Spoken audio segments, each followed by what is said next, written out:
Kapag nanay tayo, naghahanap tayo ng mga bagay kung saan tayo nakatipid sa bahay. O, 'di ba? So ito napakatipid na talaga to, 200 plus lang pero ang dami mong magagawang dishwashing. Yung dishwashing kailangan natin yan every day.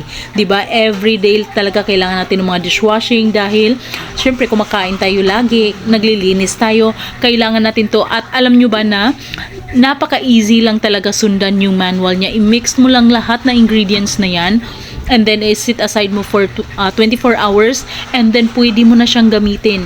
Alam nyo ba na pwede mo rin yang gawing pang negosyo? Yes, marami na rin nagnenegosyo. Ito lang yung mga gamit nila, mga DIY na dishwashing. So lalo na ngayon na pasukan na, kailangan natin ng mga extra income para sa mga anak natin, 'di ba, para sa school. Kaya kung gusto mo niyan, tingnan mo, napakabula. Kung gusto mo niyan, i-click mo lang yung yellow basket para maka-order ka. Ang bilis lang din talaga ng kanilang delivery. O, 'di ba? Napakatipid pa niyan.